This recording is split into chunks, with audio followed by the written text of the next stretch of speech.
2009, they rode the Mangini Express, Rex did, right to the AFC Championship game. Then they built upon that and got to the 2010 Championship game. And then it came.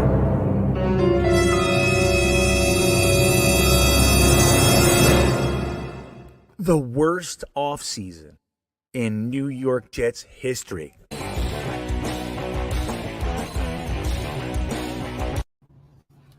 Yo, what's cooking, good lookins? This is GreenBean. Welcome to the Saturday Night Gripe. Oh, Jets fans, whatever will we do? So what's happening? I couldn't wait to talk to you guys. It's going to be really hard to record a podcast this week. I usually start recording Saturday and then get it out to Patreon on Sunday. It's going to be really hard to do it because I'm going to make a podcast and it's going to be old news by the time I release it with all the crap going on in free agency. But guys, it's Snoopy is the spear tip for right now of what I am seeing on Jets Twitter and all over the place. Jets fans who bought into a rumor, now that it didn't happen, are losing their minds. So we're going to talk about it. We're going to talk about it. We're going to get it out. We're going to gripe. We're going to try to gripe intelligently like we like to do at this channel.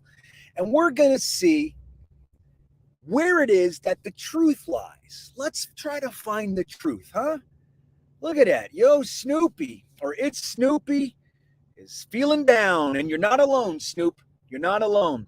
So I see Finnegan's here. Aunt Jets is here. Montori is here. R&R. Yeah, big day. Well, big day Monday, really. I don't know if it's tomorrow. Maybe tomorrow is a big day, too. D.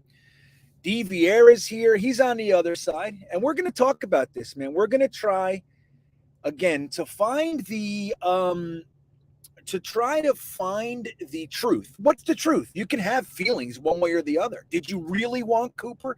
Did you believe Connor Hughes when he said that the Jets would send a 10 overall pick for Calvin Ridley? Did you believe when you thought that the Jets were the most likely team to land Aaron Rodgers? What's up? Mr. Magix checks in. What's up, Magix? I haven't seen you in a while, I don't think. Well, it's good to see you anyway. I love you, GreenBean, but the JD homerism by your subscribers is concerning. Well, we got to talk about that. What does that mean? What does that mean to you, Mr. Magix? You know, we got all kinds of guys. Jessica's here. She says in JD we trust. Maybe that's who he's talking about. Maybe Mr. Magix is talking about Jessica and her crew. So let's see. I'm going to get into some of your chats. That's going to be the large portion of this. Again, this is a bonus because I don't know how I'm going to do the podcast. I'm just going to hang with you guys until we're just going to keep going live and keep putting shit out and see what we can do. I'm still going to put out a podcast. I got to do it, but I don't know. It's going to be moot. I'm going to put it out, and then 10 minutes later, it's going to be like, what is he talking about? That's old. It's funny. I get, like, we'll do a mock, right? Like, a good one was we did the mock with Ryan on Monday night, and then we talked about the free agency, who we'd like to sign in free agency, and we put Dalton Schultz on there. The next day was the franchise tags, and Dalton Schultz got franchised. I can't tell you how many DMs and then even comments on the stream. People say, you're an idiot. He's franchised. I'm like, well, here's the trick about time. Here's the interesting thing about timelines is that stream was before he got franchised, you see. So we're going to get in this. Budster's here. He wants us to know. That's good. So we'll get into all your chats. I'm going to let's talk. Let me bring up the subject though. Okay. I'll do that. And then we're going to talk about it. So we had rumors, and you guys know I gave you the key. I made a video on how to tell if a rumor is likely untrue or likely true, right? We did that. And then I even made one last night. I made a video last night about the Cleveland Browns and the Jets and what it really could look like in a trade. But the reason I made it, and I said this in the video, was this rumor's not going away.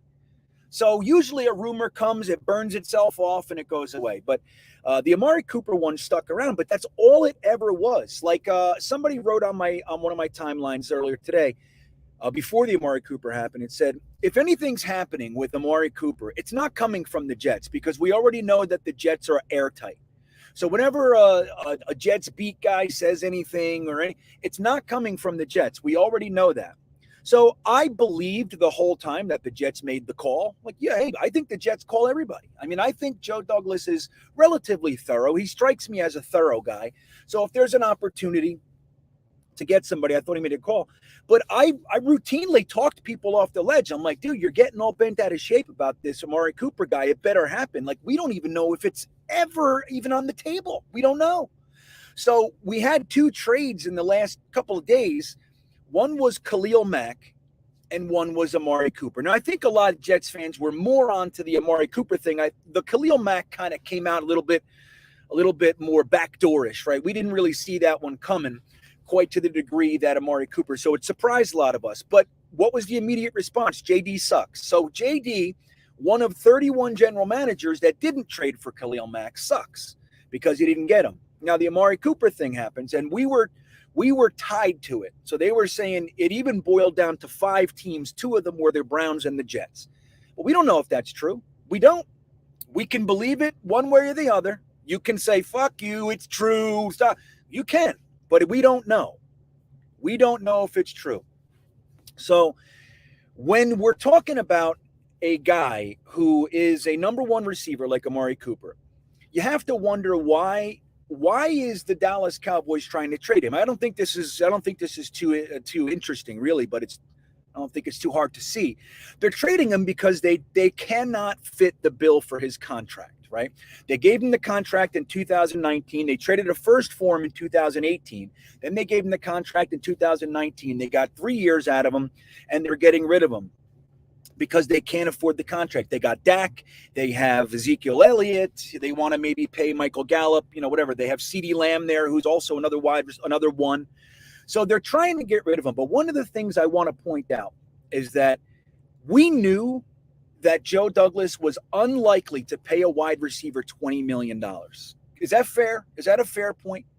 So when we had these discussions, a lot of the time it was like JD is probably going to try to restructure that contract because he's more than likely not going to pay Amari Cooper $60 million over the next 2 years and then give a pick on top of it. So when you look at the Khalil Mack thing, Khalil Mack cost 18 and change this year, and he cost 23 over the next 2 years. So that's also something I just don't see Joe Douglas doing. And you got to look at the teams that when they make these deals because they think they're close and they're willing to pay for it. But when it doesn't happen, you see it across the league. They try to get rid of these guys. Why? Because they can't pay them. You can't pay these guys long-term like that. You can't. Now, as the cap goes up, it becomes more and more possible, of course, but that's the thing. So Joe, I never thought in a million years that it was realistic that Joe Douglas would just trade him and pay him $20 million, especially when he's not going to pay Berrios $8. Granted, they're not the same receiver, of course. But so where is it? Where is the JD sucks piece coming from? I just want to know, where is it? Was he supposed to give him $20 million a year when Dallas doesn't want to? Like, I just want to know. JD, it's Snoopy's hot. It's hot. So it sounds like, and Snoopy, you can correct me if I'm wrong.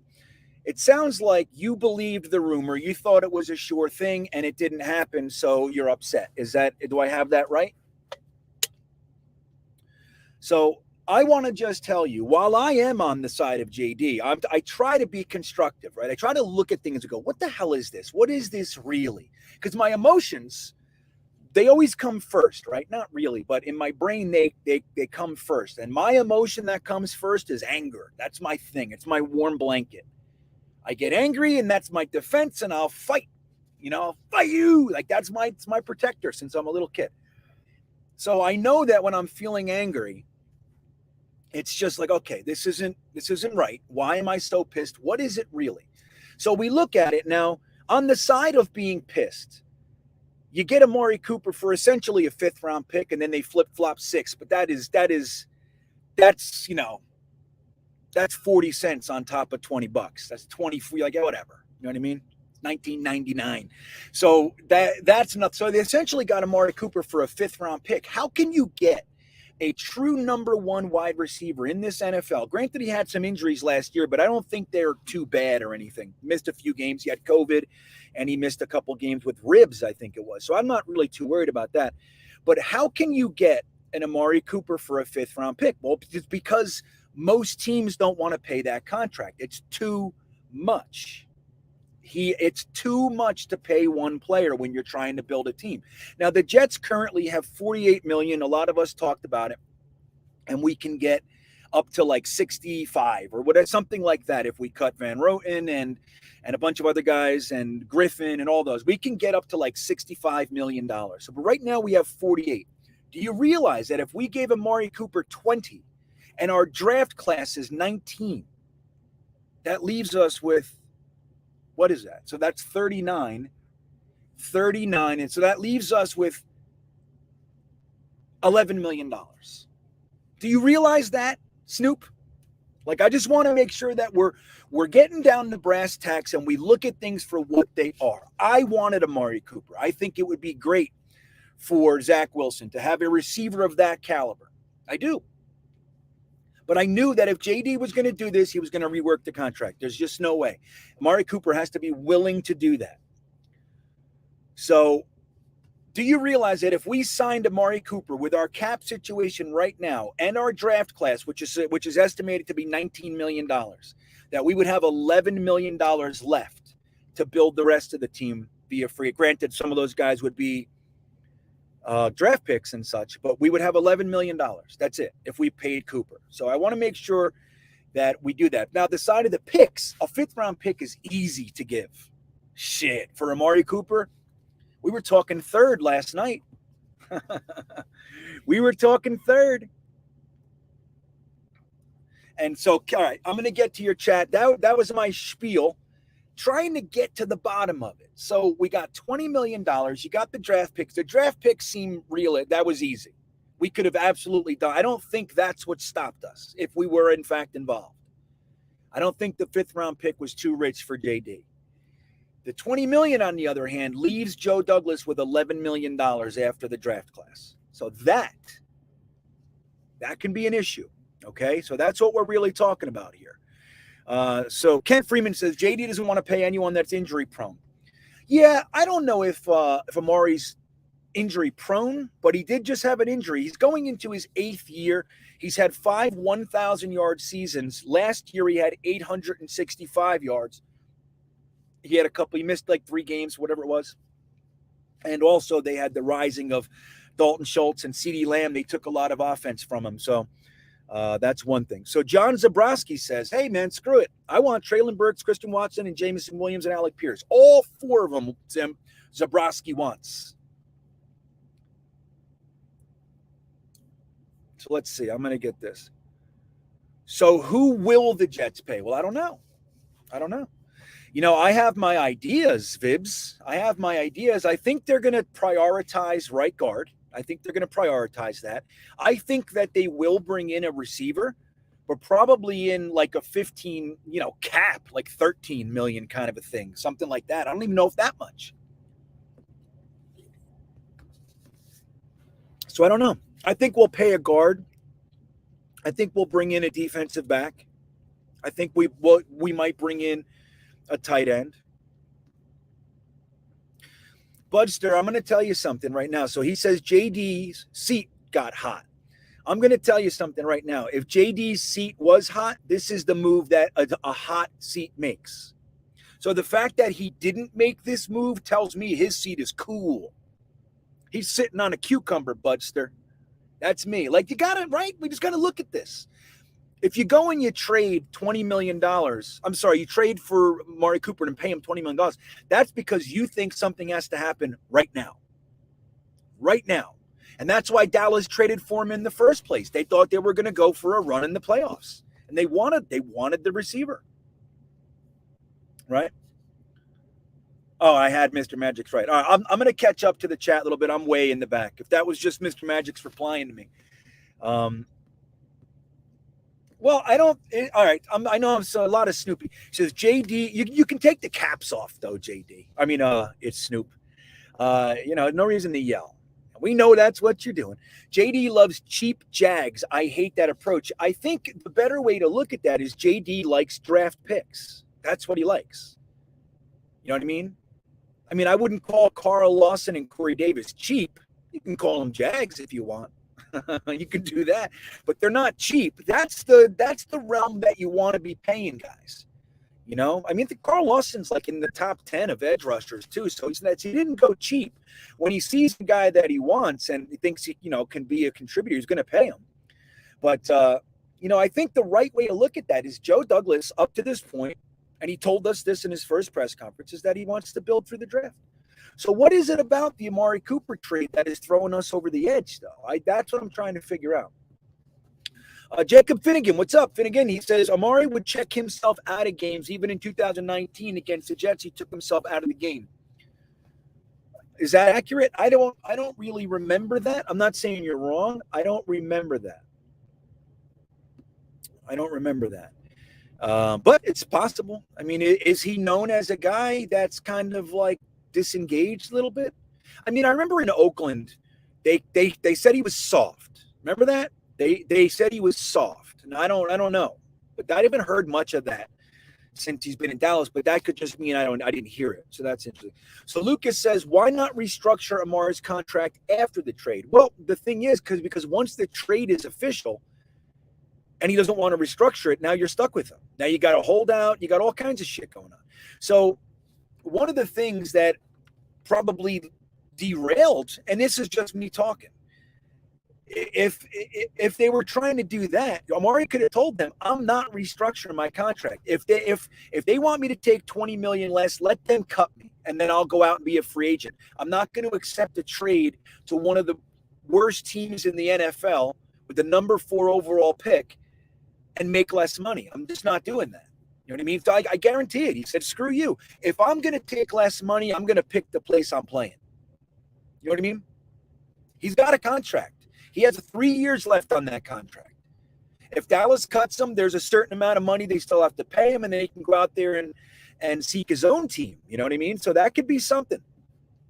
You don't bring a guy in and without having that understanding of what it is that you're going to be able to get done with him. Let's see here.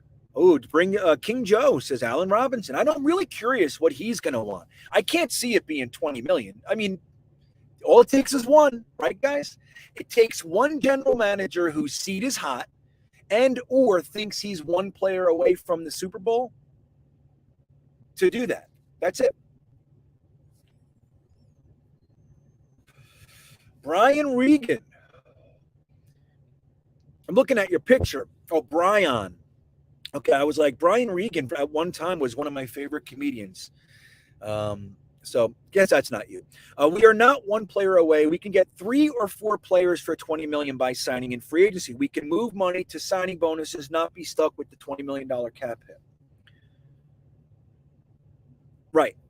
Yeah, well, that's the thing too. Like, Cleveland, they can't pay their guys. So they're blowing it up there. They're trying to, they just announced that they're going to allow Jarvis Landry to seek a trade as well. And they obviously cut OBJ last year. They're desperately trying to piece all this stuff together. They were supposed to be somebody, right? And they've had a rough go. Not as rough as us, but they were supposed to be somebody. And it's degrading. So they're trying to get a slam dunk in the house. And they can't pay Landry and Cooper. They can't do it. They can't do it. So they're telling Jarvis Landry that he can go. I don't know. Let's see. Dark Soldier, what's up, buddy? He says, do people not understand or remember how spending big money on players did not work? That's the other thing. I know. I made that video not too long ago, guys, about our tendencies as fans, what we're used to. And it started with the first ever free agent period. The first ever free agent period, we signed Leonard Marshall, who was a huge name in New York. We signed Ronnie Lott, who was just, come on, he was a legend. We signed Boomer Esiason, and we were in the Reggie White sweepstakes. So from that year on, we have always been tied to and involved in either trying to get the big guy or grabbing the big guy. We've been giving money out for years, guys that were supposed to come in and save us. And it never works. It worked one time, really.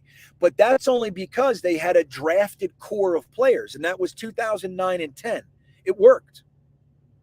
Tannenbaum going out there and bringing in just like a crazy man. Santonio Holmes, Braylon Edwards, Mark Sanchez, Chris Jenkins, Thomas Jones, like all the guys, Latainian Tomlinson. But that was because we already had Revis, Mangold, DeBrickashaw Ferguson. I was just going to say another one. David Harris. Like we already had all those guys. We had Brad Smith, Jericho Cotchery. We had all those guys. Leon Washington. So we already drafted all those guys. We had a couple really good drafts, and then they were able to do that. So we're still at that place. You know what I mean? Let's see. JD is looking at his money. He's just hoarding it. But so really, I want to hear what it is. Maybe I want to hear what it is that's so upsetting about this one. Now, would it have been nice to be able to, let's say best case, send a fifth to the Dallas Cowboys, grab Amari Cooper and have him restructure it? Wouldn't that have been wonderful? I'd be so psyched. But $20 million, that's a lot of money, man. It's a lot of money for one guy, especially when you look around the league, when they're trading Khalil Mack, or asking Jarvis Landry to, well, they're telling him he can leave, and they're trading Russell Wilson. You want to know why they're doing that? Because it didn't work. Like when the Bears traded 2 firsts and a whatever for Khalil Mack, they had made the playoffs the years before. They thought this guy is going to push us over the edge, and it didn't work. So they have to get this guy off the books. I listened to a radio show on Sirius on the way here, and they were talking about how desperate the Vikings are to get Kirk Cousins off the docket. And I don't know how true that is, but it was like, yeah, because it didn't work. They gave him $90 million and whatever it was the second time, and it didn't work. You know what I mean? So they have to get rid of this money if they're going to build a team. Like the guys that they had, it didn't work. And what we're seeing, in my opinion, is a guy who maybe to a fault, and we don't know if it's going to work yet, but he's not buying into that shit. We're not one player away. We're not Amari Cooper away. I have to have money to get my right guard. I have to have money to get a tight end and get a defensive back or a linebacker or whatever it is. We might see a splash, but I don't know if it's going to be $20 million. Ooh, Magic says maybe he's too comfortable. No, I think that he's 3 years into a 6-year contract. You know what I mean? That's what I think. I think Joe Douglas, when he negotiated his contract, told him, I need a lot of time. I'm not going to do a 4-year thing with you guys. If that's what you want, I'm not even coming. Because this team needs to be destroyed. You guys are terrible. Not only the players you have, but the team, everything about it, your medical staff, your scouts, like the whole front office, it's all shitty. I have to redo everything. So he did a 6-year contract. I think he's in year 3. We had a very good draft last year. And we're just going to look, last year we got a quarterback, we got a coach, we had a good draft. So last year was a good year as far as foundationally. We have to see if it continues. We had to see if we don't even know if Salah's a good coach. You know what I mean? We all like Ron Middleton. We all like everybody want to go to heaven, but nobody want to die. Like, yeah, come on. We like that stuff. But we don't know if these guys are going to work out. We saw LaFleur have a turnaround, right? First quarter of the season, Jets fans almost across the board wanted LaFleur gone and gone now. He sucks, right? At the end, he's Mike LaBooth, and now we're literally having conversations about LaFleur being a head coach. I think we might be crazy. That's what I think. Montori, what's up, buddy? He says, GreenBean coming in, you're using logic. Such a sweet thing to hear. GreenBean's right all the way. Well, thanks, Joe. And again, I don't really have a side. I'm trying to find it. I mean, I guess I do. You know what I mean? I guess I do. I can't be entirely middle ground. But the other side to that is I did want Amari Cooper. You know what I mean? I did.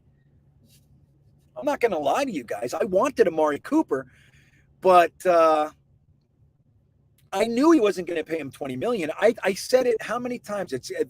He's going to have to do something with the money. You know? Flash Aussie Gordon. What's up, Flash? Says the Jets already have 66 players under contract. Average across other clubs is low 50s. And that's a good thing. Remember, 2 years ago, we had 30. Remember that, Aussie? We had 35 or whatever. We had so much to do. So Joe Douglas is getting us to a point where a lot of this money can actually be used. It's not to re-sign all our guys. It's not to build the roster. We have 66, or to fill in the roster, I mean. We have 66 guys under contract, so that's a good thing. And I still think we're going to see Van Roten and Griffin gone eventually. I don't think we should get rid of Sheldon Rankins, but I see a lot of people talking about that. I just think it's a bad look. You know what I mean? It's a bad look. Going out there, courting a free agent, giving him a 2-year contract and cutting him.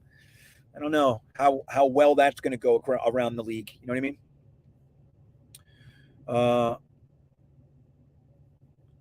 By the time we draft a whole team, it'll be time to pay Zach Wilson. Mitt Flair. Is that really? We got 4 more years. I don't know. We have 9 picks this year. Again, I don't think we're going to go all the way draft. We're going to have to take some free agents and place them in there for sure.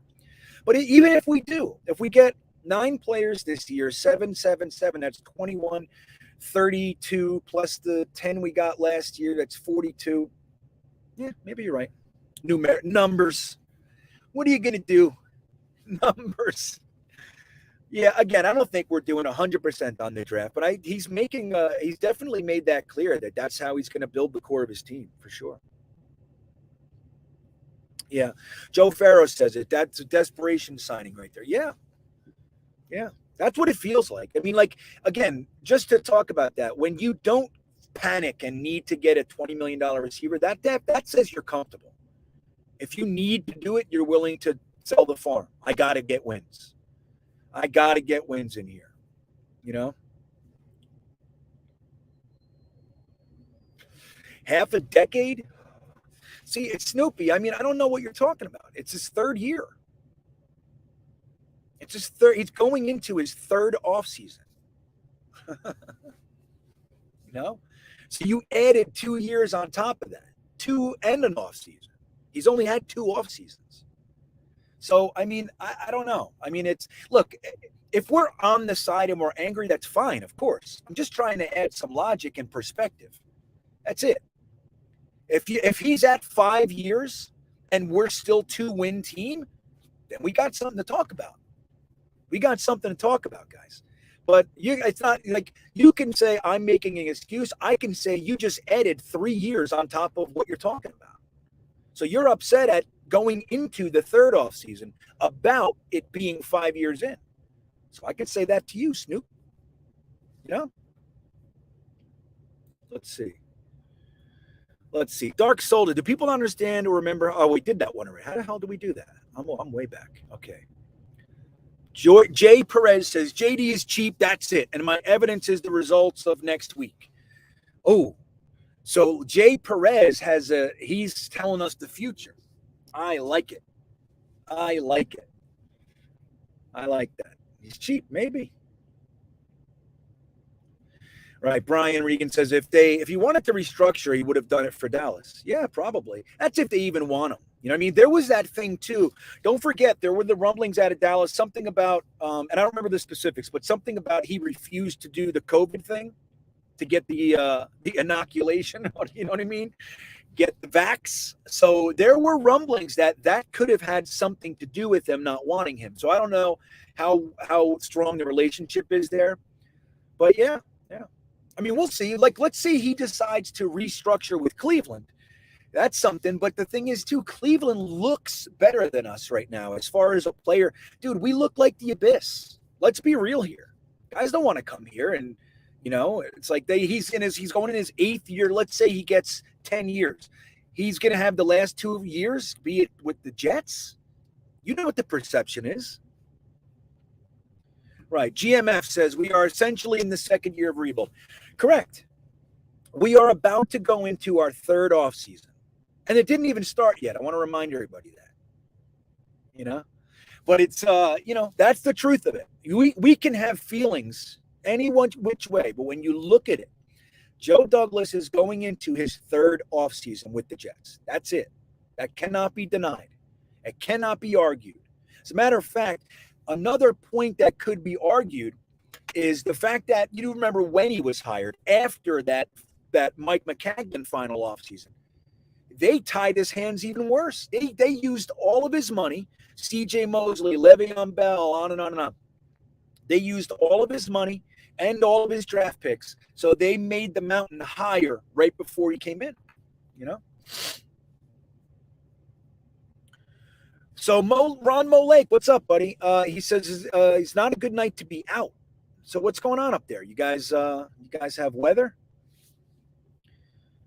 I got to just say, I'm really disappointed in Arizona. As gorgeous, and I mean stunningly gorgeous as it is. Dude, it's been cold the whole time. It was warmer today, 68, 70, which was nice.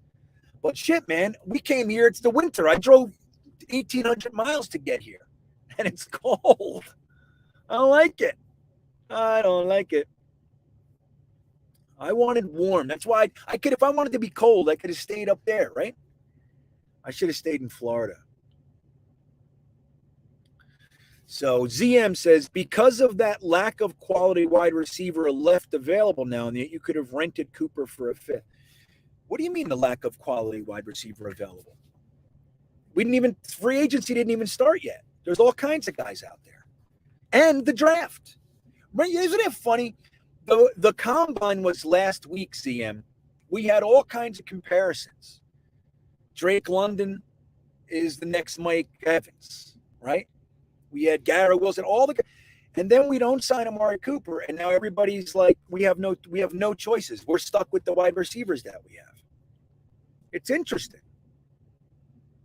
It's interesting to me how swingy we are as a fan base. I mean, look, if you liked Amari Cooper, yeah, I mean, we're allowed to be disappointed. I'm disappointed. I wanted it to work out. I made a video last night talking about the draft capital versus the Cleveland. I didn't think I would have 8 hours with that video and it would already be over. Shit, I wanted to talk about it with you guys. So I'm disappointed too. I want you to know that. But I'm not disappointed that Joe Douglas chose not to take half of his salary cap and give it to a wide receiver. I'm not. That part I'm not. Let's see what else we got.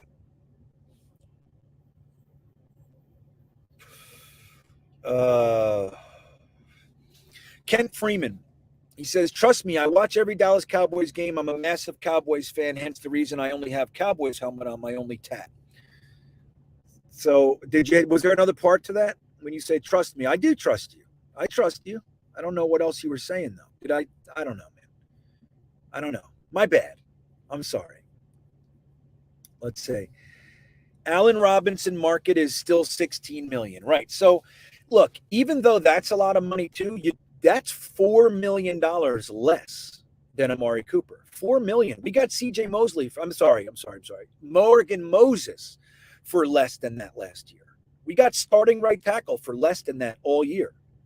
So $4 million can do a lot. I mean, that's the thing. Vip Shop says we pay real players. Yeah. Well, I'm really curious to see who we pay and where we go with all this, J.E., what's up? He says, just draft the 2 best wide receivers in the draft. Definitely Wilson at 10.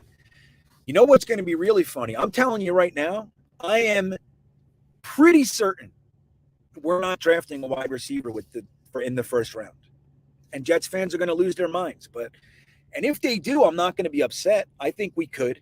But I don't see it. I think this wide receiver class, as athletic as they are, they're really tightly packed together. You can get very similar talent in the second and third than you can at the top. That's what I see. And I don't think we're going to do that. So, JE, are you going to be upset? I still think we can get a wide receiver or two, but I think we're going to focus on tight ends too. So, let's see.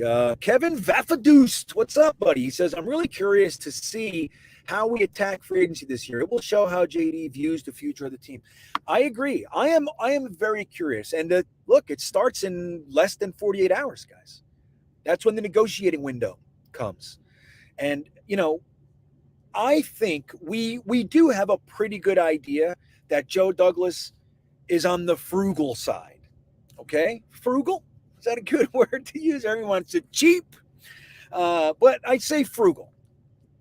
Right? But we don't know, now that he has his quarterback and his coaching staff, we don't know how he's going to handle this free agency. He might be a little bit more aggressive. I actually lean towards that expectation. Now, it's going to be hard to have that. I can't be resigned to that expectation because I don't have any proof to back it up. It's just a feeling I have, So it's, I think we're going to see a little bit more aggression. But Larry Turkin says it. He says, stick to the plan. I agree with the decision. Right. Like, that's a very good point to make. Joe Douglas has probably a 5-year plan that he gave to the Johnsons when he sat down with them. I have to evaluate. I got to do X. I got to do Y. I got to get rid of these guys. This guy sucks, whatever. And I got to clean this place, and then I got to rebuild this place. It's not going to take me 3 years. It's not. You guys are lower than you think you are. You're not a quick 2-year turnaround. We need to gut this place. And you got all these contracts locked up. So he probably gave him a plan. When he sat down with Robert Saleh, they discussed the plan with each other, if he wanted to hire him. And they both bought in, and they're both in year 1 of that plan. The JD really year 2 because year 1 got Saleh and Zach Wilson and all that. But that's the thing. You don't panic. You stick to your plan. If you see an opportunity, you get it. If you see an opportunity and you check it out and they go, it's up. No, we're holding to this. You go up. No, okay. No, thank you. I got to stick to the plan. Utah Football Digest. Utah Utes, sorry. He says, Amari Cooper is a 1-year rental, an elite prospect for a 5th-round pick. If he sucks, we only take on that salary for 1 year. Well, I don't think it's going to suck. That's a way to look at it. But again, like, think about it this way, Utah. If you're trying to have a quarterback be successful, he's a young guy. He took last year, he looked like shit for a lot of the season. He was getting chased all over the place while the offensive line got their heads out of their asses. He had revolving door weapons, had the injury, comes back in, does well, considering. And you want to have guys that he can develop with. Have that chemistry. You don't want to do what we did to Sam Darnold, which was every year he had a different batch of weapons. For the most part. He had Crowder for 2 of the 3 years. Right? But bringing in Amari Cooper for 1 year and then knowing that he's probably gone after 1 year for a 5th-round pick, what good does that do? It'll be fun to watch him. But then Zach Wilson gets all keyed in with him, and then it's like, but he's gone. Now we got to bring in a new guy. Guess what? Push reset, start all over. That's the danger with all that stuff. It's like, you can get a guy in the draft this year. Now, he might not be Amari Cooper, so there's that. But you can get a guy in the draft this year, in the 1st round. Let's just use that as an example. You can have him for 5 years for $7 million, whatever it is. I don't know the rookie pay scale and where we are. But let's just say $7 million for 4 years, and then you got 15 for 5th year. And you have Zach Wilson and that guy together for 4 years. Doesn't that make more sense than the 1-year elite rental? And then if he leaves and the next guy that comes in, Zach Wilson goes, I wish I had Amari Cooper. This place sucks, blah, blah, blah. Who knows? I hear you. And if we were that one weapon away, Like everything else was pretty good. You needed a linebacker, but you a couple guys, but you needed Amari Cooper was going to put us over the top. I think there's a logic for that, but I don't think that's where we are. What plans, EM says? Well, I can say, I don't know, man. I think it's pretty easy to see the plan, right? I mean, it might not work. There's that. But it's pretty simple to see the plan. It was come in here, see what the hell we have. Is Sam Darnold the real quarterback that we want to build around? Is Jamal Adams the real defensive leader? No. So what can I get for these guys? Let me get rid of all the guys. Avery Williamson, Steve McClendon, Jamal, Sam, Chris Herndon, the unicorn. Everybody called him. Chris Herndon's never done anything. So get rid of all these guys, acquire as much draft capital as I can, and build this team. Last year, our first-round picks were our quarterback and a left guard. The year before, our first-round pick was a left tackle and then a wide receiver. And we don't know what the hell's going on with him. But you can see it. It's clear. Then he remade the entire defensive backfield last year in the same draft. I mean, he's building the team. I mean, to me, it seems really clear. Again, I don't know if it's going to work. And I don't know how good he really is as a head coach. I like what LaFleur did. Ulbrich scares the shit out of me. So I'm not brimming over with confidence about our coaching staff. I'm okay. I'm okay, but it's like, and that would definitely go on Joe Douglas. That was his hand-selected coaching staff. Zach Wilson's got to succeed because that was his hand-selected quarterback, right? So there are now guys in place that Joe Douglas is tied to, but how can we tie these guys to him that he didn't bring in? Like all the guys that he just got off of his books. Think about this, guys. This is the first year that he doesn't have Mike McCagnon money on his books, right? We were paying Tremaine Johnson, Le'Veon Bell, Quincy Enunwa, all those guys still last year. So that's the question. Mo Lake, Ron, he says, let's get a good first, then we can go after some of these fading players let's get good first. Okay. Then we can go after some of these fading players to get us over the top. And that's kind of what I'm saying. Right, Ron?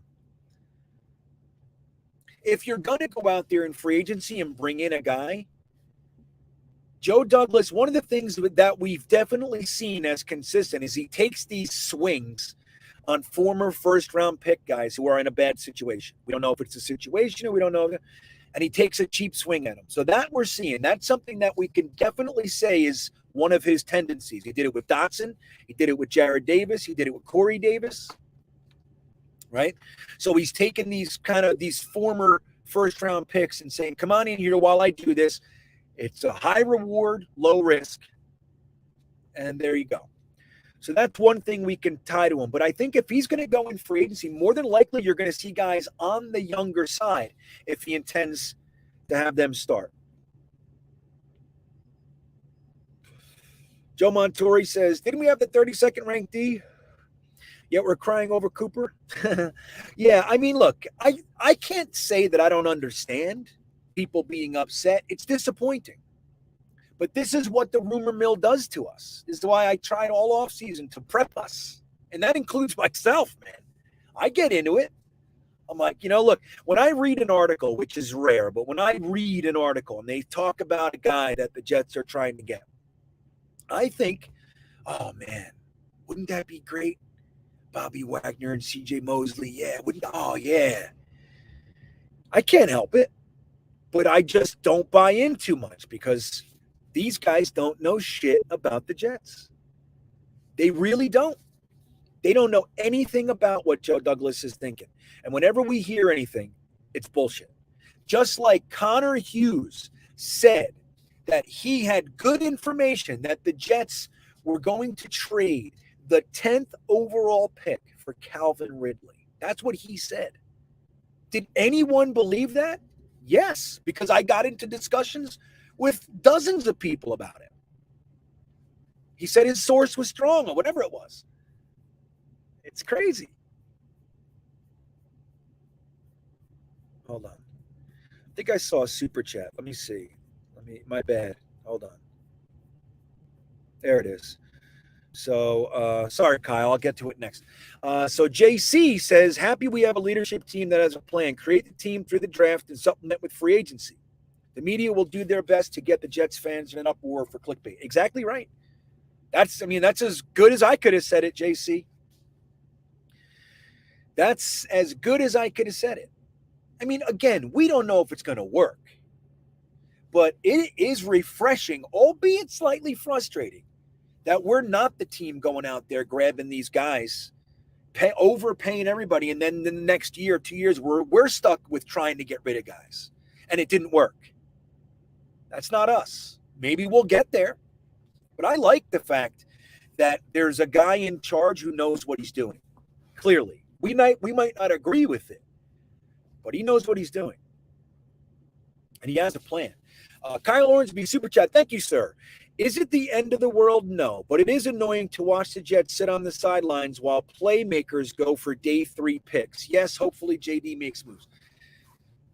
Annoying, yeah, that's another word. I could use that.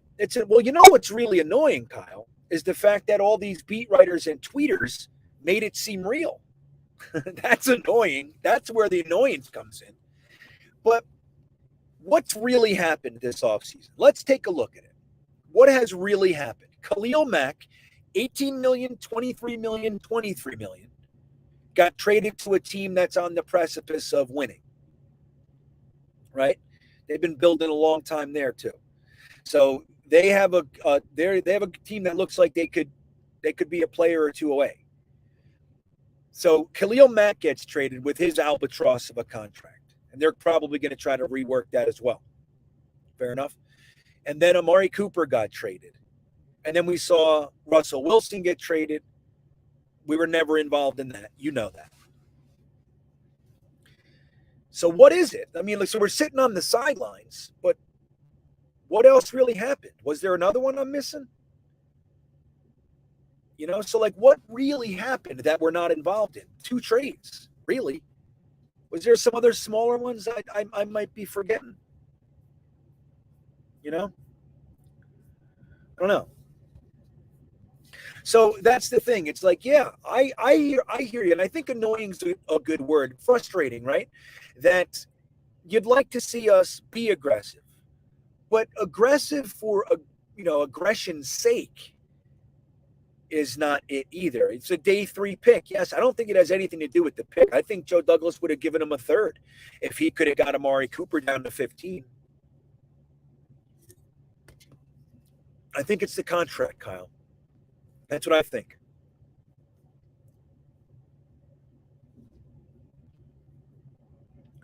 Whoops. JR says the plan is keep signing 3rd-tier guys on the cheap. What about the draft? Do you not want to include the draft, JR? What about the draft?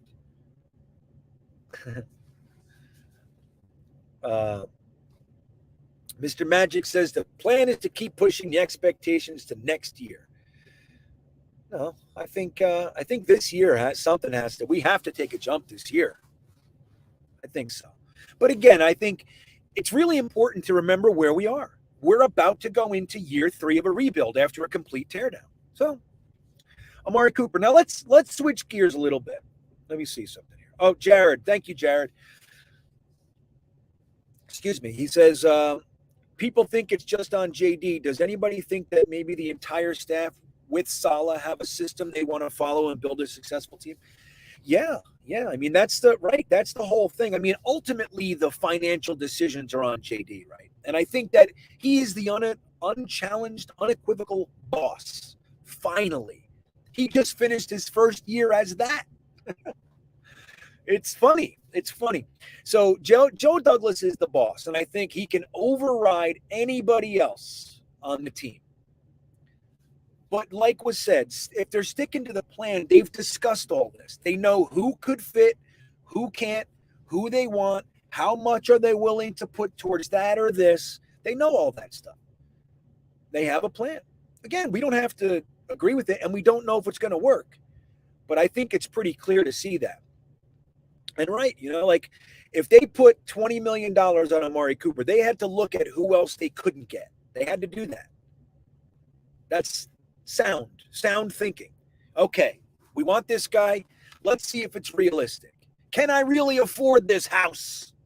Or are they going to be taking it from me in 9 months? Can I afford it? I want it. Oh, it's beautiful. Look at the pool, hon. Look at the pool. Oh, I can imagine the kids. I'm going to have big barbecues and we're going to dance. I have a huge dance floor in my backyard. But we're going to do that. And then you're going to look at your books and you're going to have a moment where you go, hey, hon, we can't afford this fucking house. We can't afford this house. I'm sorry. I know. But if we get Amari Cooper, we can't get a right guard. We can't get this. We can't get that.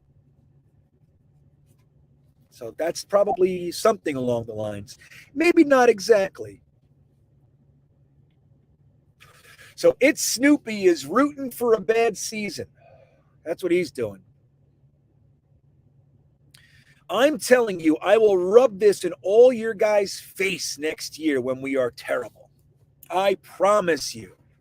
I look forward to that. I look forward to you coming back and saying, I was wrong. What do you think of that, Snoopy? Would you do that too? Will you come back and say, hey, I'm sorry for all those mean things I said about your faces? Will you do that?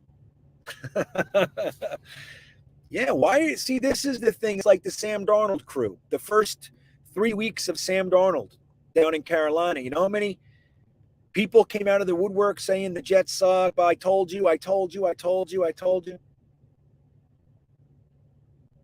Yeah. I don't know. Don't get caught up in that, Snoopy. That's silliness. That's silly. Let's see what else we got here. Right.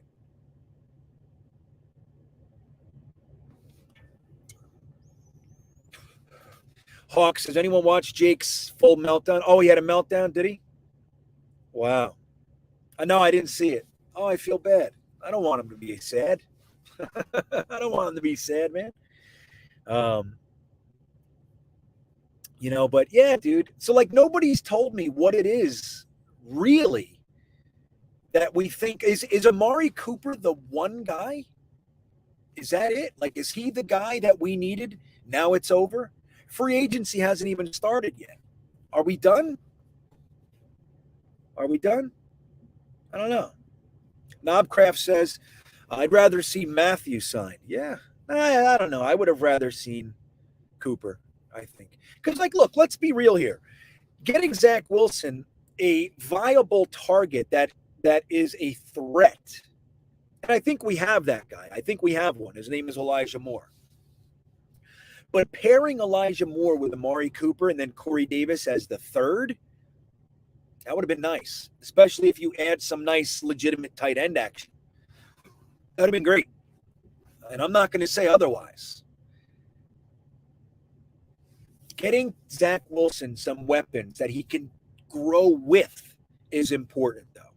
1 year rental, I'm not really into it. It's the same thing with DK Metcalf. Everybody's talking about DK Metcalf, who I still maintain Seattle doesn't want to get rid of.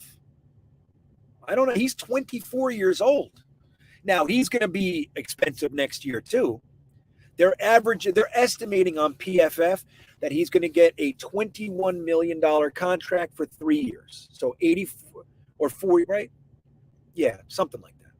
A little over 21 million per year for 3 years, 84 million.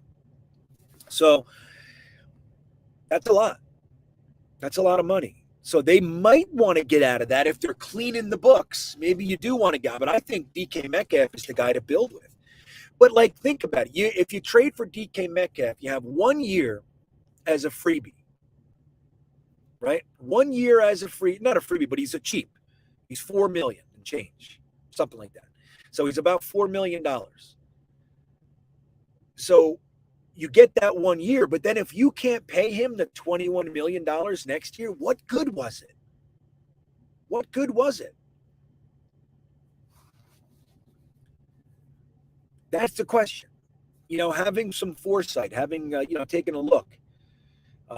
So Paris says if Mike McCagnon was the GM, they would have traded all their draft picks to trade for Aaron Rodgers and then pay him $300 million. We can do that exercise, Paris. If Mike McCagnon was the general manager, we would still have Sam Darnold. We would still have Jamal Adams. No question in my mind. We would have paid May. We would still have Chris Herndon, right? And we would have given them all top-tier contracts, and that would have been our core. Jamal Adams, Sam Darnold,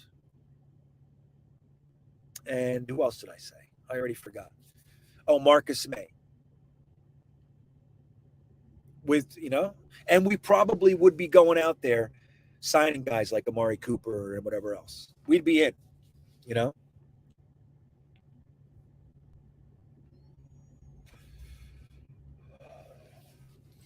Well, D. Jones, I think the Seahawks are feeling a little bit better about their pride these days. I think they got a pretty good trade for Russell Wilson. I mean, I've heard people say that they could have gotten a lot more, and I don't know, man. Maybe 2 firsts, 2 seconds, a first-round tight end, and a quarterback. That's a lot, man. That's a lot. Especially one of the first-round picks is pick 9. It's a top 10 pick. So that's a very nice trade. So I think they're feeling better about themselves. They might be thinking they can come back around, D. Jones. They might be thinking, feeling better about themselves. They might be wanting to get back at us too. Maybe, just maybe, they think they can fleece us. Maybe they want their first round pick back. I heard people talking about 10 for DK straight up. Would you do that? Would you do that?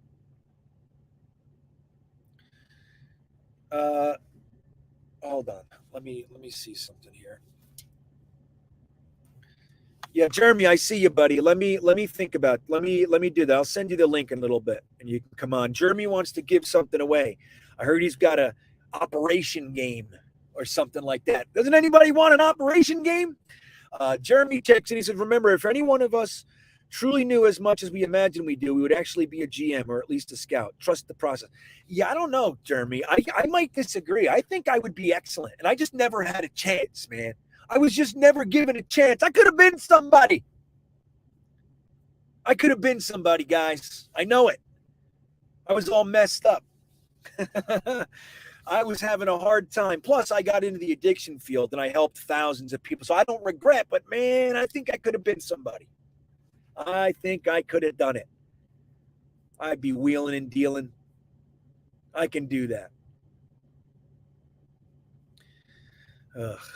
I'll tell you. Grumpkins. You think so? Jeff says he thinks Seattle won that trade. I mean, look, dude. There is an argument to be made that Russell Wilson is on the decline. They haven't had a winning season, and last year was not a good year. Not a good year. And it was his first season ever that he missed games. So that could be the indicator of a downswing. I don't know. I think Russell Wilson is definitely of the ilk that will take care of himself. I mean, you guys heard it. He spends $1 million a year on taking care of his body. And you think he's making $30 million, so whatever. Makes sense. That's the investment. If you have a truck and that's your work truck, you take care, you change the oil, you do all the things. You spend a certain amount of money on that truck, right? Russell Wilson puts $1 million a year into his body, into taking care of his body. So you never know. And look, Peyton Manning, when he had that neck injury, we all thought he was done. And he went to Denver and he got to 2 Super Bowls and won one. So Denver's just trying to recapture that. Lightning in a bottle, baby. Lightning in a bottle. Soldier says Amari has gone downhill the last 3 seasons. Yeah, I think we've had CeeDee Lamb, it's just offense gets spread around. I think Amari Cooper's still a very, very good wide receiver. He might not be what he was. It's hard to maintain that, one of the best in the league for a long time, but I still think he's up there. But he has, look, numbers are numbers. Last year was one of only two non 1,000 yard seasons for him. So Jeff says he'd trade 10 for DK in a heartbeat. Would you guys do that? He says yes. So JR says yes all day. You want a wide receiver. Which one do you want? Is Amari Cooper the only one, Snoopy? DK? Does it have to be one of those guys? Why don't we keep drafting guys? Elijah Moore seems good. The only thing with him is that injury, man. He's another one that takes great care of himself, though, so I don't know. I'm nervous about the injuries. That's my whole thing. This field we have it's scary. Everybody gets hurt on it. You know what I mean? So, I don't know. What Jeff says, we're not getting DK for 10. I think if they wanted to get rid of him, 10 is more than enough to get DK Metcalf. A top 10 pick is a top 10 pick.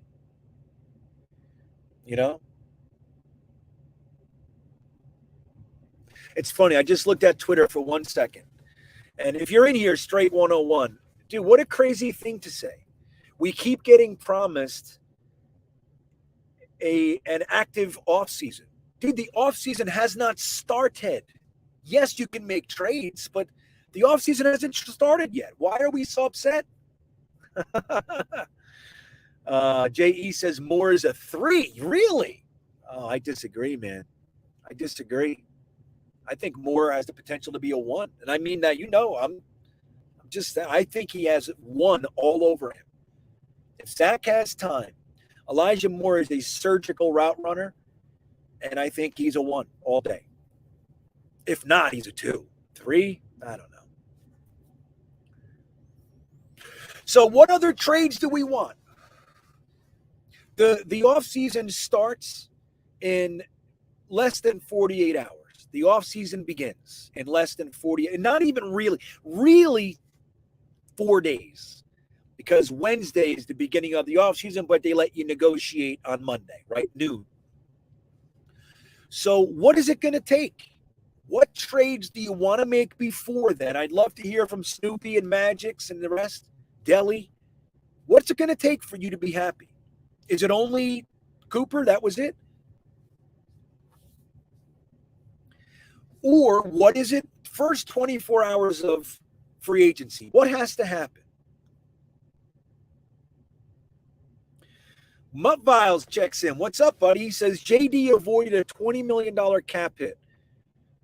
Nothing on Cooper but the money. Thanks. No thanks. Thielen, DK, or A-Rob. Yeah, I am convinced that is literally what stopped the deal. They were talking about these news assholes, all right? They were talking yesterday about a 3rd-round pick. That Dallas, right? Even Schefter. Dallas wants a 3rd-round pick, but would consider a 4th. They got a 5th. Why? For a guy like Amari Cooper. Because nobody wanted to pay that. The Cleveland Browns did, because they have some tumults up there. They were supposed to be somewhere right now, and they're not. They had to cut, what's his name? OBJ. They're letting Jarvis Landry go. They got problems, man. It didn't work. So what trades and what off seasons? I'm going to scan right now. John Amarella, what's up, John? He says, no trades. Get me Marcus Williams and James Daniels. Right. Now, let me tell you something. While I have some designs on some other plans and stuff, John, if that's what we did, if we came, and that's all we did, Marcus Williams, James Daniels, and then a smattering of mid-level, lower, I would be happy. Happy. That's all I need, buddy. That's it. And John says, no trades. Yeah, GM, remember they said, remember last year, they told us that the Jets were in active negotiations with Juju Smith-Schuster.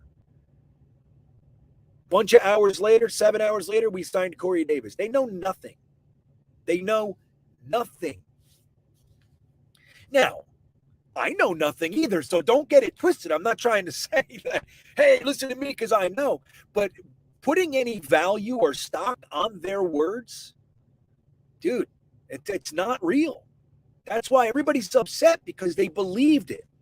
They believed it. And I'll be real square. I even believed it. Not to the degree it looks like, maybe not to that extent, but I thought it was real too. I'm like, this one's been sticking around a minute. Nick says, trade for DK, please. He's young, explosive, tall. He's the X receiver that we're desperately needing. Now, Nick, would you want to give up our 10th overall pick? I would be very happy if we traded for DK Metcalf, man. Believe me. I might go live and just hurl obscenities. Jeff Reed says, George Pickens and Kyle Phillips. Hell yeah. Dude, if we got George Pickens, let's say you might need a second. I still think he's going to be there in the third. I still do.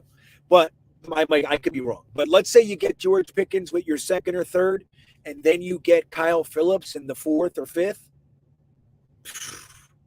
I'd be psyched.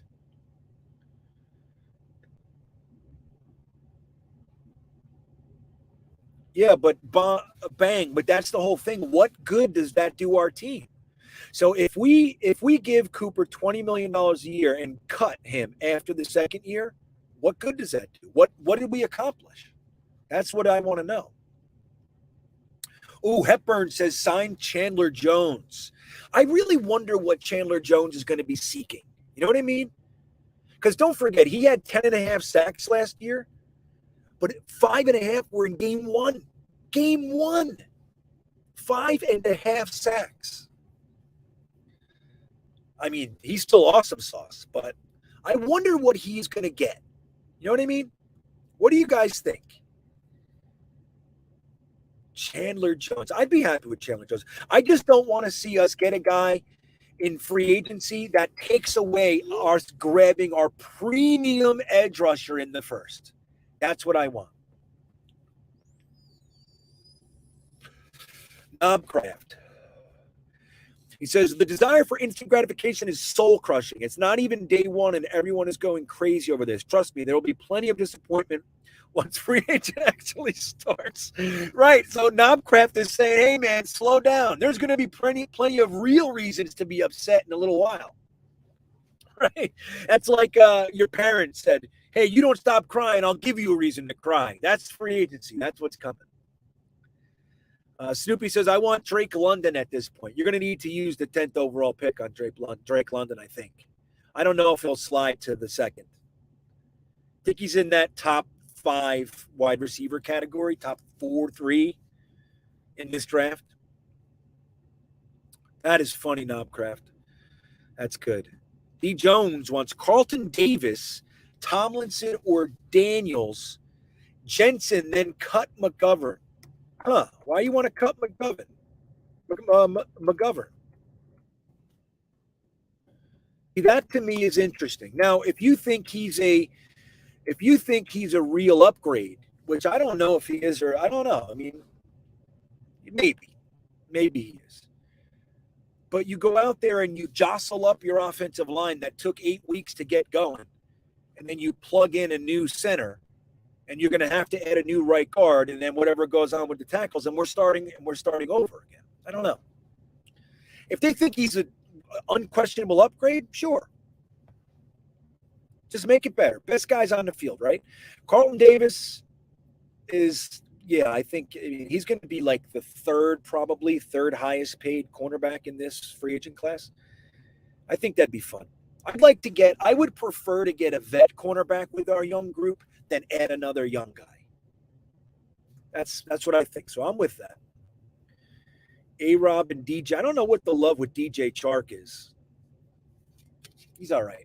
I think we just did that with, what's his name? Cole. You know? Let the Jaguars scrubs go somewhere else.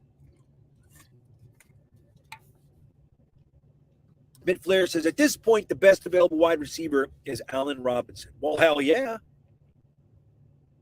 He's arguably one of the best wide receivers in the league. He had a down year last year. Allen Robinson's a stud. I'd love to just turn around and grab them. Now, in the event we grab Allen Robinson, I want everybody who's crying about Amari Cooper, and we get him for $15 million or so. I want everybody who's crying to come back. Talk to us. Talk to us about it. Sean Guthrow says, Moore is the next Antonio Brown, and he isn't crazy. Yeah, dude. I'm telling you, Elijah Moore has everything. The only thing that concerns me is the injuries. He had 3 last year. One was a concussion, that scares the shit out of me, these concussions. It's what took Crabette from our lives, remember? Uptown NYC says, Tyrann Mathieu, he'd be a perfect player to come in and help shift the culture in the right direction, a veteran to hold down our young secondary. I'm with it. I really am. Like, if we get Marcus Williams, if we get Justin Reed, if we get Tyrann Mathieu, if we get Carlton Davis, like one of these vet defensive backs to come in here and round out that room with a vet, I'm in favor of it. Now, how much can we pay these guys is the question.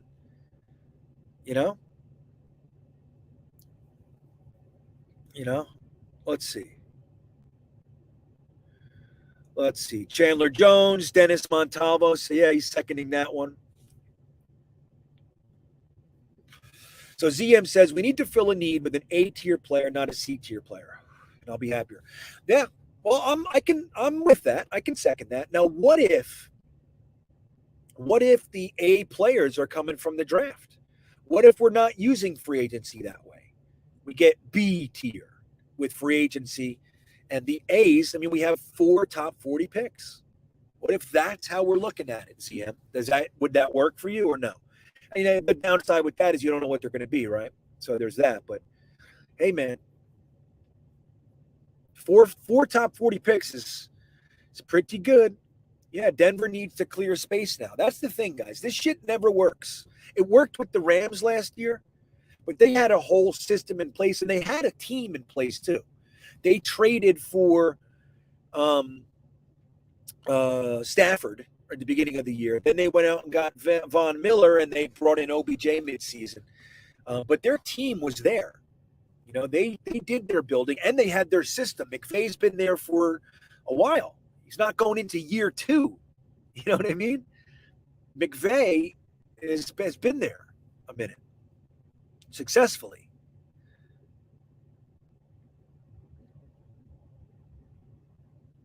I'm not getting ripped on. Am I getting ripped on? Maybe I missed it, Gangrene. I'm unrippable, dude. I already know I'm old. I already know I'm ugly. I already know I curse too much. I already know I'm a drug addict in recovery. I know all this stuff. The only thing that hurts me is I want a divorce. That's it. Or God forbid, something with my children, of course. But, I can't get ripped on. People can make fun of me all day. I already know. It's like that Eminem, remember? I am white. I am a fucking bum. I do live in a trailer with my mom. I have a friend named Cheddar Bomb who shoots himself in the leg with his own gun. Remember that? Eminem and 8 Mile? That's me. They're like, look at this old, ugly guy. I'm like, hello. Those good-looking years, man, that's behind me, fellas. That's behind me. That's a different time. All right, so Jeremy wants to give some stuff away. Let's bring Jeremy on and see what he says. Right after I say Jeff Reed here. Jeff Reed says Sauce, Phillips, and Pickens is in the draft, and Marcus Williams and Melvin Gordon in free agency. Okay.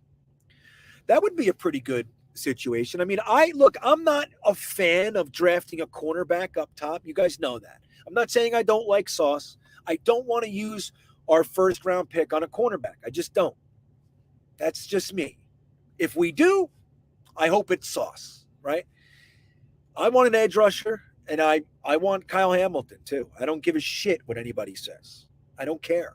Been watching him. I've dug up more tape. I've read more things on Kyle Hamilton. I love him. I think he's the exact player we need, along with an edge rusher and all that. It's like, but anyway, that's me. And if we don't get Kyle Hamilton, I still want the edge, and I want maybe a linebacker. I want a mean defense. That's what I want. But anyway, cornerback isn't that for me. but that's it. But I'd be very happy with this. So let's say hello to Jeremy, NFL Chaos with Jeremy. He wants to give away $1 million. Yeah. I wish. So how you doing? Let me ask you, are you upset about the Amari Cooper thing? No, I wouldn't have taken him for free, like for the $20 million cap hit. I'm sorry. Look, I would love to have Amari Cooper on our team if we gave them a 5th round pick and they paid a certain percentage of his salary and we only had to pay him like 14, something around that range. Yeah. I think, then I would say, I don't mind that, not that I'm thrilled because he's not a long-term solution anyway. I'm looking for the long-term. I'm looking for I want guys who are going to be here in 2 to 3 years from now when we're actually contending. Yeah, right. I can appreciate that. I can. That's kind of what I think I would have been very happy if we figured it out, right? If we, just like you said, like we sent him a 5th and we got him down to 15 and we extended him. And if we did all that, I'd be very happy with Amari Cooper. But dude, 20 million straight up.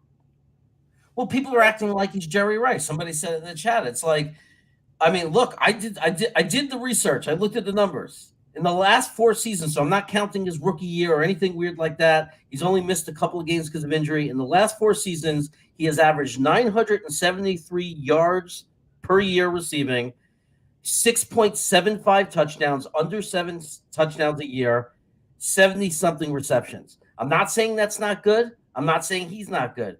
I'm saying that's not an elite number 1 wide receiver that you pay $20 million to. Right. Well, and that can be debated, but I hear you. So GMF 1369 says, how many safeties do you want? We already have 7 under contract. GMF, I need you to go back and take a look because that is very, very inaccurate. The truth is, up until 2 days ago, we had 1 under contract, and we just signed Will Parks, who is camp fodder, and we re-signed LaMarcus Joyner for 1 year. So we need safeties, man. I don't know where this 7 under contract comes. We had 1, Ashton Davis under contract. So that's why I want Marcus Williams, Reed, Hamilton, and Mathau. That's all. That's all I'm asking. So, Jeremy, what do you want to give away, buddy? What do you you're feeling Christmassy?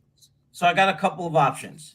If I can get up to just 10 more subs tonight, by the time we go, and you have to be subbed to my channel to win anyway, right? So if you're going to play for this, you have to sub to win anyway. But give me 10 subs, and I'm giving away 3 packs. All 3, you get all 3, unopened. I think it's from 1989. 3 unopened NFL football packs of cards. From 1989? From 1989. So they're unopened packs. Well, who's the big rookie in 1989? Who is there's Deion Sanders. There's a Barry Sanders prospect card. There's a Joe Walton head coach card. There's a Joe Namath Hall of Fame card. There's all kinds of exciting cards that are in these decks. Michael Irving's rookie card. Hold on. We're gonna take a look, guys. Let's see what Jeremy's. Well, I gotta check you, man. Are you saying that you're gonna give something away, or you came over here to tell people to go to your channel? No. I'm like, just get me 10 subs right now tonight, and I'll give them away right now.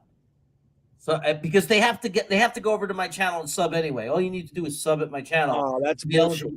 Oh, that's bullshit. That's bullshit. Yeah, you got to give something away now. You got to just give. Okay. I'll give away 1. Guaranteed.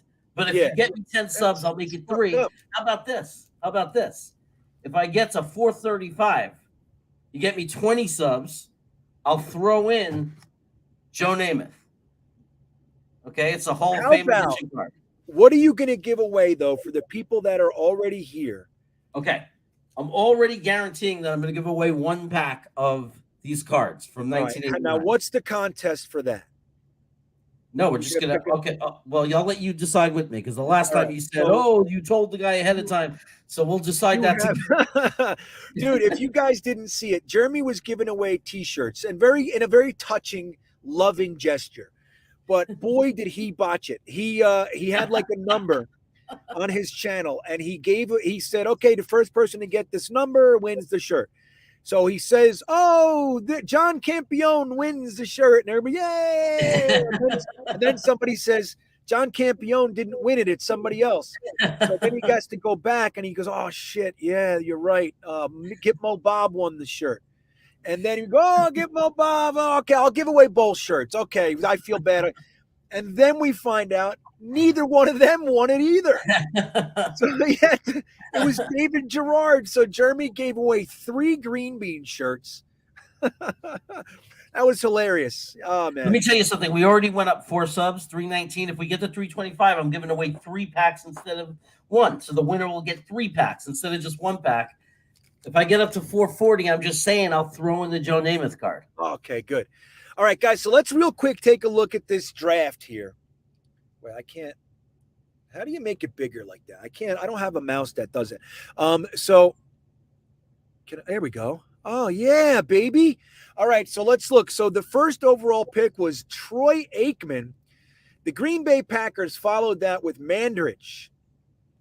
He didn't do as well as Barry Sanders, Derek Thomas, Deion Sanders. He didn't do as well as. Look at this. Wait, Jeremy, can I hear you? Did you just speak? Yeah, no, I'm sorry. I was okay. All right, sorry. I just didn't know. So the Jets, look, then we had Wolford, Trace Armstrong, and Eric Metcalf. Then the Jets went and got Jeff Lageman before Steve Atwater and Andre Ryan. Now, Jeff Lageman, in fairness, was pretty good for us. Came out of UVA. He was pretty good. He was solid, very solid. Had potential to be great. If he was on the Giants or something, he would have been great. But what an interesting draft. So there's lots of guys in there. Bobby Humphrey. Look at that. Cleveland Gary. Let's see the second round. Let me see something here. Round 2. Who did the Jets get in the second round that year? The Jets got Dennis Byrd. Oh, man, we went hard. This was a good year. We went hard. Who's our third round pick? I got to know. Joe Mott. Remember Joe Mott? Look at that. Mott's applesauce. Wow. This is interesting. I remember Joe Mott. Let's see. Who else? Ron Stallworth. He sucked. He wasn't an end. He was a cornerback. Oh, I'm thinking Stargell. That's who I'm thinking of. Tony Stargell. Who's our 5th round pick? Who do we got? Tony Martin. Made it to the Pro Bowl, that guy. Our 6th round pick was Marvin Washington. Dude, we rebuilt our complete defensive line in one draft. Marvin Washington was arguably the best of the bunch. Dennis Byrd, I loved him. So then we went and got Stephen Moore. I don't know who that is. Who else? We're getting deep in here, buddy. Anthony Brown. Nah. Round 9. Look at you youngins. They're like, round 9? What the hell's going on? And Pat Marlett. So that's really interesting. We got Jeff Lageman, Dennis Byrd, and Marvin Washington in one draft. That's pretty good. Dude, that's insane. That was one of my favorite defensive lines. You just add Scott Mercero to it. That was a great defensive line. I loved it. So, okay, we're going to pick a number. You got a randomizer over there? Well, let me look at where we are, what we're giving away. So I don't think we made it to 325. That's okay. We still have 1 pack to give away. But I'm also going to throw in, because you brought him up, I have the Jeff Lageman. Oh, nice. So the Jeff, nice. Very good. We'll throw in John, the Jeff Lageman as even though we didn't hit 325, if people want to hurry up over there, we can make it 3 packs. Yeah, go sub to this guy's channel. John Hepburn says he was at the game. I was at that game too. Remember how eerie it was, John? We just sat there for like 45 minutes staring at the field, like with guys laying around. We didn't know what the hell was going on. It was eerie. And then the next game, I forget what team we played, but we kicked their ass for Dennis Byrd. That was crazy, man. I got all kinds of stories from that one. You guys want to hear a story? We'll give guys time to go sub to NFL Chaos with Jeremy, and he'll give away a pack of cards from the Dennis Byrd, Jeff Lageman, Marvin Washington draft. Joe Mott. So when Dennis Byrd got paralyzed, again, we were at the game, and I went to every game with a group of guys that I hung out with. Right, hold on, I went to every game with the same group of guys. We barbecued for years and years. We went there every game together. And when we left the game, we went home, and two of my buddies that were with us, when they got home, they said on the news report which hospital Dennis Byrd was at and what floor he was on. So two of my buddies, just real quick, grabbed stuff from their refrigerator and went and visited Dennis Byrd. So they went into the hospital. He had a pumpkin pie with a slice taken out of it and half of a box of Girl Scout cookies. This is shit. I shit you not. This is what they bring. So they make it all the way to his room, and there's security outside the room. And they went there in their Jets jerseys and everything. And they make it to his room, and they say, look, you can't come in here, the whole thing. And they say, hey, give this to Dennis. Tell him that Jets fans love him. We're supporting him, all that stuff. So then they leave. A year later, Dennis Byrd had the book. I think it was a year. It might have been 2 years. I think it was a year. Dennis Byrd came to the game and walked out on the field. You guys remember this? I was at that game too. Jerome was there too. So he walks out on the field, and then he does a book signing afterwards. He just hung out outside the stadium signing his books, and there was a crowd around him. And my friend, his girlfriend, had the book, and she waits in the crowd, and she gives it to him. And when he hands him her book, my friend goes, Dennis, we made it all the way to your room. We love you, man. We gave you the box of cookies. And Dennis Byrd stopped signing the books, and he turns around and he goes, you mean that box of crumbs? And the guy goes, yeah. He goes, you brought me a box of crumbs. Like, I swear to God, this is what happened. I was right there. But Dennis Byrd said, hey, man, I want to tell you something. No matter what was in that box, that touched me. You guys made it all the way to my room and brought me a box of half-eaten Girl Scout cookies or some shit. He said, I knew it just meant it was all you had, and you brought it to me, and it touched me. And he signed the book. Thank you for the crumbs. You changed my life, or something like that. Thank you for the crumbs. You gave me hope, something like that. It was amazing. And isn't that a funny story, Jeremy? What do you think? That's of that? hysterical, dude. It's fucking crazy. You got a million, but the funniest thing you did was when you started singing Eminem tonight, man. That's like a classic moment in history for this show. Yeah. Yeah, that was a great story. You know what's funny about that story too is that it's real. It's true. Like that to me, like that epitomizes Jets fans. Like, we are rambunctious, we're gritty, we're a little bit too loud, we're a little bit too rough a lot of the time. But underneath everything, we are special, man. And making it to Dennis Byrd's room with a fucking half-eaten pumpkin pie and a half box of girls, like that, to me, it just says it. And he knew it. He was like, dude, that meant something, man. Like, you guys, that was all you had, and you brought it for me. And it meant something. So they actually gave it to him. So I thought that was super cool. I love that story. Okay, so we're close enough, Green Bean. I'm at 324. I'm in a good mood. We're going to do all 3 packs. One winner. 3 packs. They get 3 packs, and they get Jeff Lagerman. All right. So we got the subs. So Jeremy, he's going to give away 3 packs of 1989. Are they tops? No, they're it's just like it says the official NFL card. It's by the NFL cards, right? Yeah, okay. The official NFL card. So we don't know what's in there, but he's giving away 3 packs of 1989 unopened cards. Now, let me get a randomizer going. I'm going to pick the number here. All right. Randomizer wheel. Hold on. Here we go. I didn't just mess up that. I'm saying when I did a trivia question for the Darth Vader giveaway, and Dark Soldier guessed it in like a second. Like nice, I remember that. And everybody was like, "Oh, you told him." I was like, "No, I didn't tell him." All right, hold on. I don't know how to use this fucking thing. Let me see. Wheel of names. I just want to randomize it, man.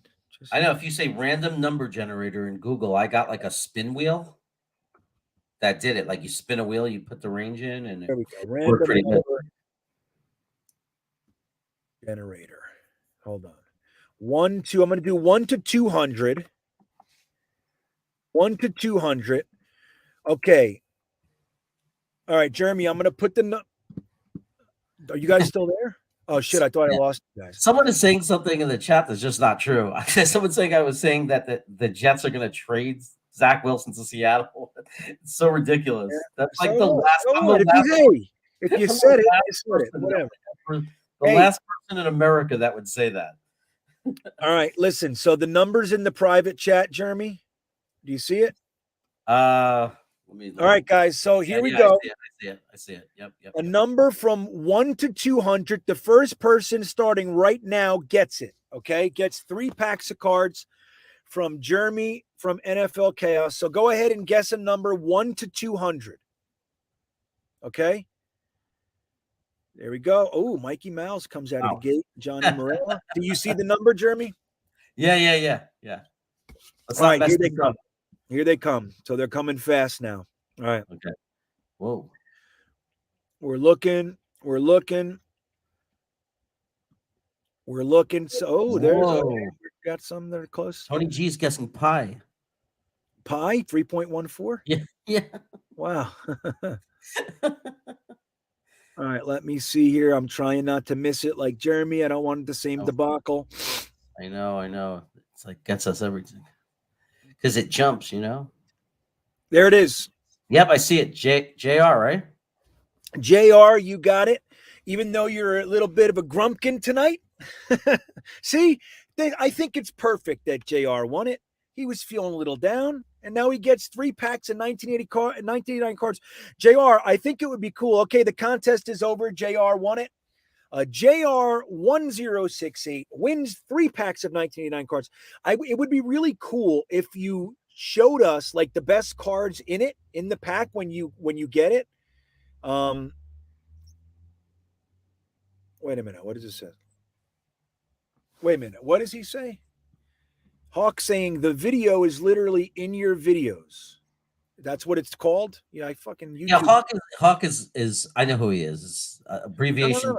I know who the person he's talking to you. He's talking to you. Yeah, it's a person named GR. Anybody can look. I never said that.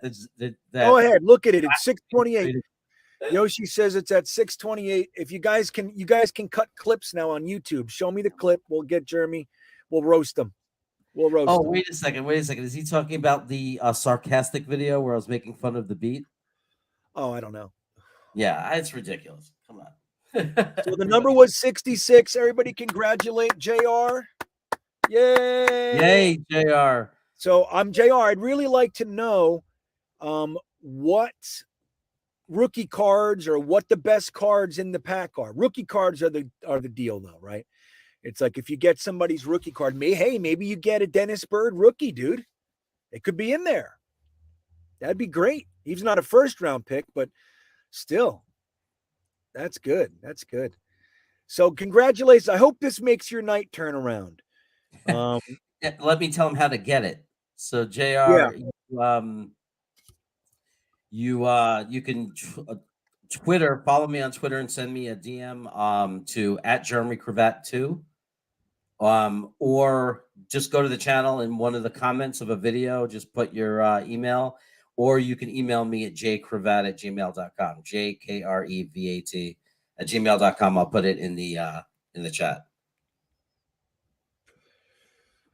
Okay, there you go.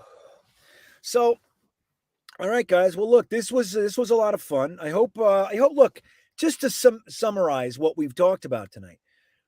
Remember, the offseason didn't start yet. There's no reason to think that we're not going to do anything. There's no reason. As disappointed as I am that the Jets didn't get a wide receiver to Amari Cooper's caliber, I think that would have been great. $20 million would literally take our salary cap down to $11 million after we pay our rookies. As far as where it stands right now, it's at $48 million. 20 million brings it down to 28 million. And then you have 19 million for your rookie class. So that would be $11 million. So JD not making that move and hamstringing him from that perspective makes sense. And I doubt that Amari Cooper was going to renegotiate to go to the Jets. You know what I mean? Maybe he will with Cleveland. I don't know. But I don't think it was happening. Well, Jeb, actually, he would have had to guess 200 times to get it right. If that's by that logic, Jeb. Everybody could have voted. We just scanned. We just scanned. Don't make it a big thing, Jeb. It's cool. You guys all could have voted 100 times. I saw many people voting 2, 3, 5, 10 times. So here's what we're going to end the show with. Tell me the number one free agent. We want to go through that. Number one free agent you want. First 24, 48 hours of free agency. Who you are hoping. Number one free agent. Right, Jeb? 200 times. I know. And in Dallas, they're not happy. They're not happy. But you can't pay them. So here, we want to know your number one free agent. So Jeffrey Reed checks in and says, Marcus Williams. That'd be a good one. So Daniels. Okay. James Daniels, I think. Hank wants Gronk. You imagine Gronk comes to the Jets? Oh, my God. It'd be fun. Amarello wants Marcus Williams. Larry Turkin, it's $48 million right now. Now, if we cut guys and all that, you mean our re-signings? I don't know. Maybe it's even lower. I don't know. But I will say, let's just keep it at the 48 for now. If we signed Amari Cooper or traded for him with that $20 million, it brings us down to 28, and our rookie class is going to cost 19, approximately. So that brings us down to 11, right? Unless my math is wrong. Justin Reed from Vafadoost. What do you think of that? Delhi wants Bozeman. Who's that? Bozeman. I thought Justin Reed is one I wanted safety. That's the guy you want? He's going to be cheaper than Marcus Williams for sure. Oh. Bradley Bozeman. Oh, yeah. Okay, is he a free? I didn't even know he was a free agent. So maybe. Eric Craig wants LTD. LDT, I mean. Yeah, that'd be a good one to start with, man. Let's go. Get him in here. Get Berrios. That's what I want to see over the next couple days. I'll tell you what, it would make me very happy. I'm not going to be devastated, but if we just signed LDT, Berrios, and maybe another smattering of lower level guys, I'd be happy going into free agency. That's what I want. Yeah, if we make the big splash for me would be Daniels or Lake and Tomlinson, you know? I would love to have that resolved, the right guard position. Harold, the rookie class with 2 firsts and 2 seconds is estimated to be $19 million. Now, again, that's not a number I made. I searched and found that. That's what they're estimating our rookie class is going to be. Average rookie class is $10 to $12 million. Ours is going to be more because we have 2 firsts and 2 seconds. 2 high firsts, 2 high seconds. So there's that. You know? Yeah, but you got to remember, too, is that Cooper going from the Dallas Cowboys to the New York Jets on a trade, I'm sure this isn't his chosen location, right? There's also the taxes and all the other bullshit that we hear all the time. I doubt he wouldn't restructure with Dallas. Why is he going to restructure with us to come here? It's like sending him to Siberia, you know? Yeah. Right. I think we're going to see some cuts too. Mikey Mouse says James Daniels. That's a good one. B2B wants Tyrann Mathieu. Jetsmess also wants Mathieu. He's good. Ryan Remington wants the cornerback from Green Bay. Okay. Yeah, GMF wants Bradley Bowe. That's right. Okay. Ooh, Iowa Jetsfan wants OJ Howard, right? I got to say, I would be disappointed. Not devastated, but I'm hoping we go a different direction. Iowa. I am. DK Metcalf. Well, he's not a free agent, so you're already setting yourself up for some disappointment. They are. I want you to know that. That's going to be a tough free agent signing. He's under contract. So, again, we would have to trade, and it would be a high pick. Gangrene, NYC Gangrene says DJ Chark. Yeah, again, I'm not I'm not looking at him as a solution. If he gets signed, it's like I don't know, man. He's just like a wide receiver 5 to me. I don't know. Maybe I'm wrong. He looks like another guy that we're going to take a swing at, and hope he turns his career around. He had a good 2 years ago. He had a good year, I think. So right, there it is. Marcus Williams from how? Yeah. Oh, Jeb Stewart, man of my own heart. Laken Tomlinson. That's what I want, man. Yeah. Other Laken Tomlinson. Delhi wants OJ Howard too. Interesting. How much he cost? I don't know. A-Rob, Zach needs reliable weapons. Yeah. Think about how many friggin' drop passes he had last year, dude. I mean, it's bad enough that he had his own hard time, but he was like number 1 in sacks, hurries, and pressures, lowest on time in the pocket for the first half of the season. And then when he does get it out, they drop it. It's crazy. It's all going to change, man. I feel good going into this year. They needed to shake up. We needed all that shit to happen. Who's going to Jeff? Gronk, you think? Hawk says he was just joking with you, Jeremy. So no, I know. That's what he's saying. I was pissed. I thought. No, you can't get pissed. You can't get pissed at YouTube. And I mean that for the chat, too. YouTube should never make you upset.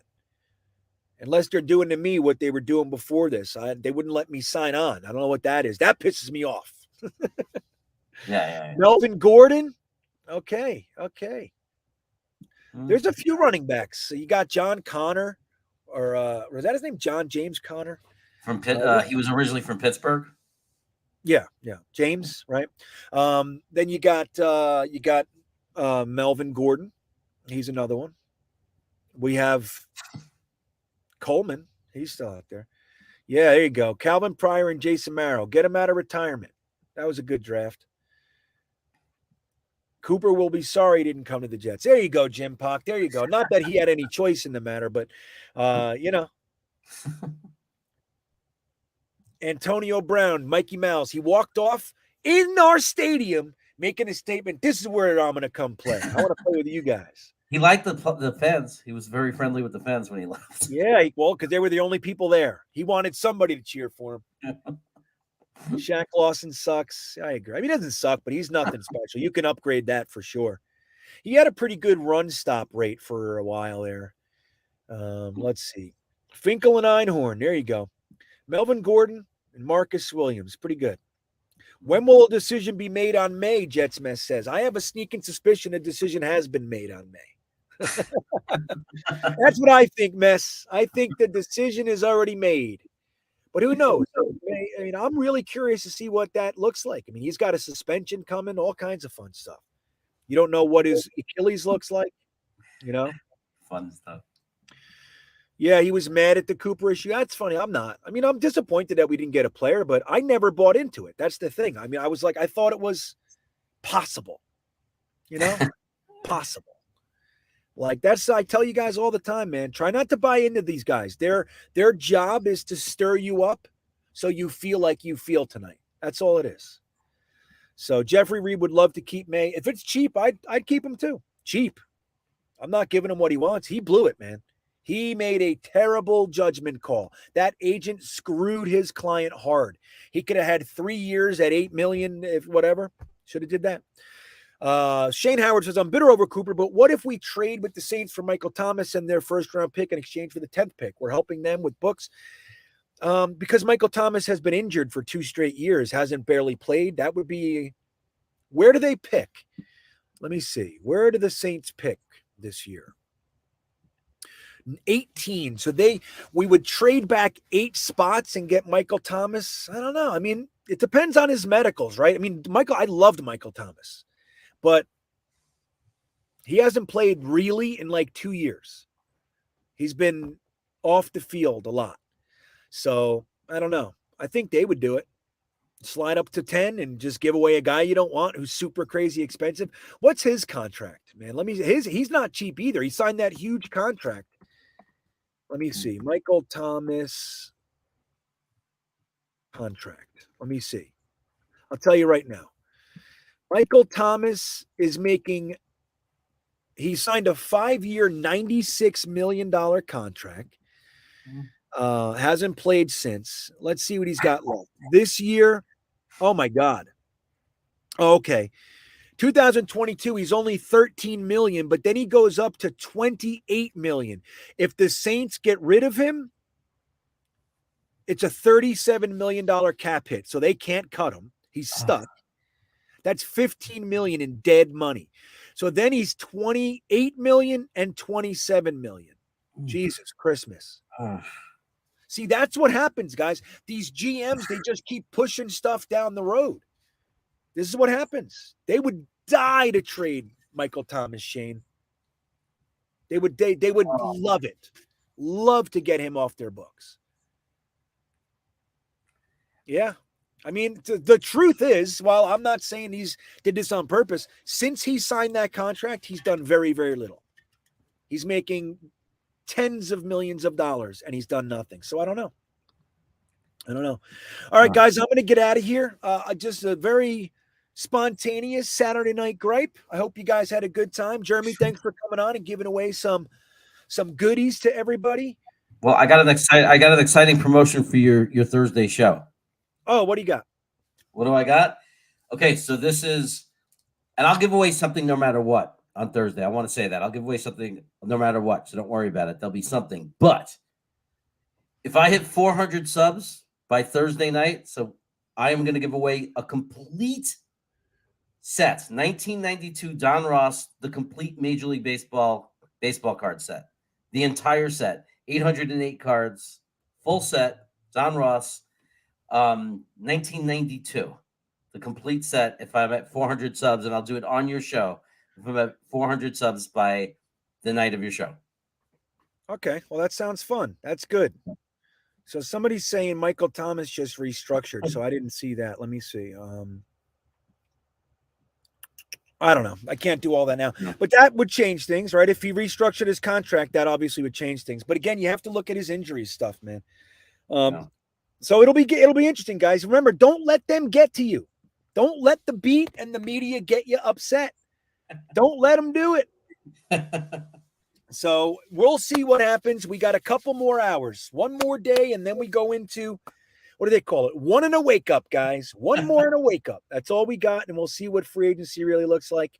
And I foresee a little bit of action. I'm looking for a right guard first, and maybe a tight end, and then we'll see. We're going to be going 12 personnel too, so I don't know if the wide receiver thing is quite as high on their list as it is on ours. But all right, guys, you have a great night. Thanks, Jeremy. We will see you guys next time. And here's an outro that has nothing to do with this particular show, but why not? Yeah.